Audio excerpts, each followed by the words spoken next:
You've counted every calorie, tried every diet, spent hours in the gym, and still something's missing. You want more than just weight loss. You want your energy back. You want your confidence restored. You want a way of living that doesn't feel like punishment. Welcome to Master Your Metabolism, where we cut through the noise, ditch the fads, and give you a real plan to become the healthiest, strongest version of you. Hosted by our team of expert coaches with proven strategies, science-based tips, and real-life encouragement, not just to help you lose fat, but actually create that lifestyle that you love. You've tried everything. Now, let's try what actually works. This is your turning point. Let's go. Hey there, everybody. Welcome to Master Your Metabolism. My name is Brooke, and I wanted to do an episode today about bloating. And I find that a lot of people are having bloat and trying lots of supplements they see, things that work for their friends. And the problem is when you are only treating symptoms and not really figuring out the root of the issue, that is number one. So there are lots of things that could be a potential issue, like bacterial overgrowth, H. pylori, could be due to hormones changing. So lots of things can kind of change the dynamics. And I always explain to people when they get started that you really want to start with the foundations and the basics first. It happens with everything, whether it be your nutrition, your workouts. Like, you're not going to go and do these complex movements in the gym if you haven't mastered how to squat properly, right? If you haven't mastered the foundations, if you don't know how to track your food, I'm not going to throw you in like a carb cycle and doing things. So there are some foundations first that I explain to people, especially with digestion. First, try some basic habits. Make sure the foundations are in place. And if after that period of time, you have tried these things and there is still dysfunction, still symptoms, you may want to look deeper using lab work, using a GI map. And a GI map is basically a test where it's a stool sample. They are going to look and being able to provide you information if you have H. pylori, parasites, yeast, bacterial, bad bacteria, good bacteria, all of the information so you can look at that and determine, okay, what would be the next chain of action? Because if you do have, in fact, bacterial overgrowth, parasites, etc., they do need to be treated differently, and you probably won't see as much of a difference with the foundations. But always try these things first before you go down multiple rabbit holes, spending a whole bunch of money taking and piecemealing these supplements, because you could be taking things and one thing can cause another issue. The same with medications. When you go to a doctor and they're just treating symptoms, you definitely want to find the root cause. But the first thing is, I always rule out that people are actually doing the basics. So let's start with my number one tip is looking at the foods that you're eating. Whole foods are going to be easier for your body to digest. Your body recognizes them. Your body knows how to break them down. Having a bunch of processed foods, protein bars, protein shakes, again, they're not bad, but if the majority of your food is coming from whole foods, you should see a significant improvement with your digestion. A lot of processed foods, even like the protein snacks, the protein chips, all of these things people are getting to increase their protein, come alongside with other ingredients that your body may not do well with, even carbonated drinks. So looking at, am I eating 80% of whole foods? And if there are certain foods that I think could be causing some inflammation or causing some trouble with my digestion, pulling those out for a week, seeing how you do, and then re-entering them is one way to be able to rule out and see if that is in fact something that is flaring things up. The next thing I would say to look at is your fiber intake as well as your water, because lots of people are like, great, I'm getting a whole bunch of fiber. They're eating about 25, 30 grams of fiber per day. But if you're not drinking enough water to move that through your system, it's almost like you're going to create sludge and you don't have enough water to push it through. It can cause constipation. So making sure there is a balance between the amount of fiber you should be taking in, using fruits, veggies, beans, things like that, as well as adequate hydration, which does include using some electrolytes to be able to make sure the cells actually can utilize the hydration. And when I have people that ask, how much water should I be drinking? Typically, it's like half your body weight in ounces. However, if you are more active, you will require more. The good gauge for people that I use with my clients is if your pee is clear or like a very pale yellow, by midday, you're in a good spot. If it is dark yellow, any other color, or again, like cloudy, it is not clear, like you may want to start increasing water a little bit. And again, just adjusting your electrolytes to make sure your cells can actually utilize that hydration. Another thing with bloating could be, again, motility and movement. So, doing things like walking after your meals is really great for motility, as well as blood sugar balance. And, again, you're eating something, utilizing that energy. So, it helps to keep your insulin sensitivity in a good place. But it does help with motility.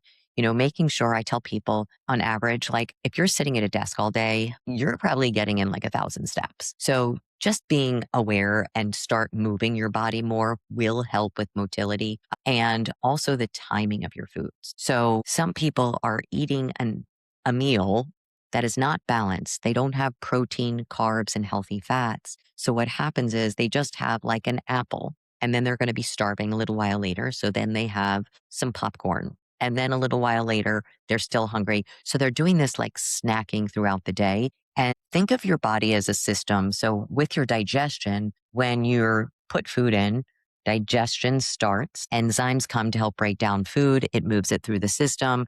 So eventually it can be excreted and gone. What happens is if you keep feeding the system and you don't give it time to clean house, not only does it set up the potential to have overgrowth and bacterial overgrowth because food is sitting in the tract because it never fully cleared. This food sitting there also happens with constipation. And if you are not able to move things through the system, it sits, ferments, and you develop this gas. And you see that bloating, again, could be a few hours after you eat. Something like bacterial overgrowth, I usually see with people that I will ask them if they are bloating with water. And that's usually a telltale sign that there is some type of overgrowth, although it could happen from low stomach acid. So making sure that you are, again, understanding how the system works, giving your body time in between. If you have meals that have protein, carbs with some type of fiber, and a healthy fat, it is more balanced. The fats take longer to digest. The protein takes a little bit longer to digest. So it will keep you fuller for long periods of time. So it gives your body time to clean house. And then you have your next balanced meal. So really great as far as maintaining a good system, maintaining your digestion and having a good system that is working properly.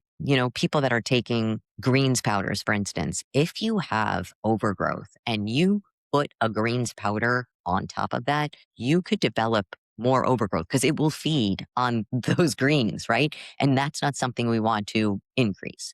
So this is why I tell everybody, don't just put supplements in because it worked for your friend. Everybody has a different body, a different system, a different history, but doing those things and having those balanced meals is key. And also stress will decrease your stomach acid, which when you don't have stomach acid to break down food, food will sit and ferment. So stress could be daily stress with family, work, kids, etc.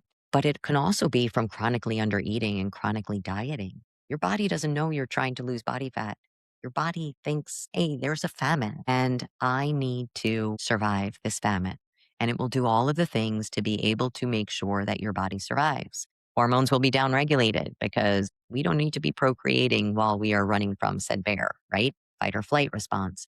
Digestion will slow down because you're not having a snack while being chased by a bear. And your body, many times, I know I was guilty of this, of sitting down and shoveling in food because I have so much on my to-do list and not taking a few minutes to actually quiet my system, be present, chew my food really well. And when you're being chased by a bear and shoveling food in, again, your body's going to have that same response. So you want to show your body it is safe. Show your body, I want to get into rest and digest. This is something easy that when you are sitting down, stepping away from your computer, stepping away from your phone, not scrolling while you're doing it, actually being present with your meal. Because when you take a few moments to even take a few deep breaths in through your nose, another little inhale, and slow exhale, those slow breaths actually switch your body into rest and digest. And that's what it is for. It is for so that when we are sitting down to have a meal, chewing our food into a paste so our body doesn't have to work as hard, taking, again,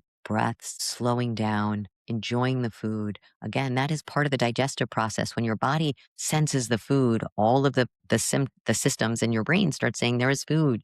Digestive juices start flowing, enzymes start being produced because now your body is setting up for that process. So taking a couple of deep breaths, calming your system, being present with your meal, tasting your food, chewing really well, going slow, putting fork down between bites. These are all things that will help your body to digest food properly. And it can make a big difference, especially chewing the food. You may see a big drop in bloat when you actually are chewing all of the food and it's not requiring your body to do so much work.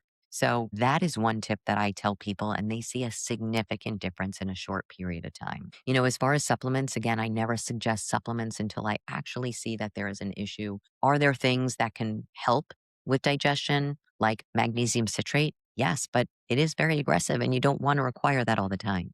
And you have to figure out, why is the system having the issue?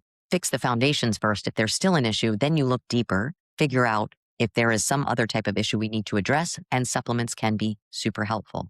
But some things that you can do that are more natural, lemon water in the morning helps with motility, helps with digestion. So warm room temperature lemon water, I usually add some electrolytes or not magnesium, sodium to my water, again, to help with hydration. And doing that in the morning, again, helps your system get woken up, start moving, helps with motility. Ginger tea, peppermint tea are all really great drinks to be able, something warm to be able to help with motility as well. Talked about spacing meals, walking after, chewing your food, rest and digest, motility. Perfect. So starting with these basic foundations would be a great place to start and a great place to see, okay, I have done this for 2 to 3 weeks. Am I seeing improvement? Or are there still symptoms that I am noticing that I need to maybe look a little bit deeper, have some labs drawn, have a GI map done, or is it something hormone related? Because even with perimenopause, estrogen is responsible for a lot of things that go on with digestion as well as other systems in the body, and your systems work together.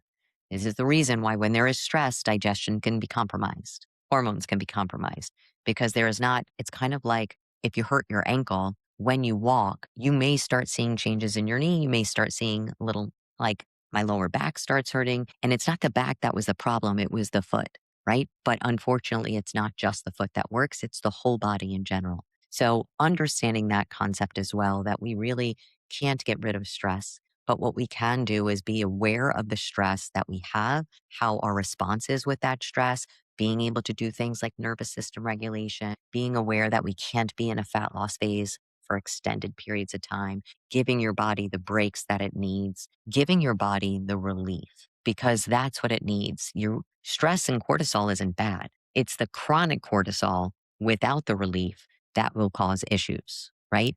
Because cortisol is what wakes you up in the morning. Cortisol is what allows you to run from a bear. Cortisol is what is there to help you survive.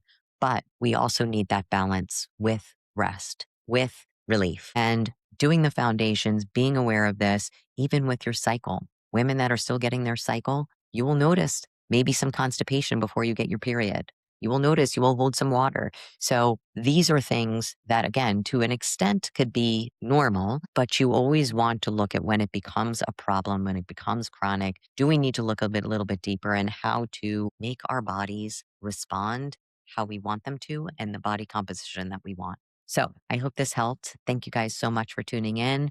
I always like to provide value. So if there is any other type of topic you guys would like me to share or talk about, please drop it in the comments. And of course, if you wouldn't mind sharing a review and following us and subscribing to our channel, I would truly appreciate it. And until next time, thanks for tuning in to Master Your Metabolism. If you found value in today's episode, it would mean the world to us if you'd hit subscribe and share this episode with someone who could use a little guidance in their health journey.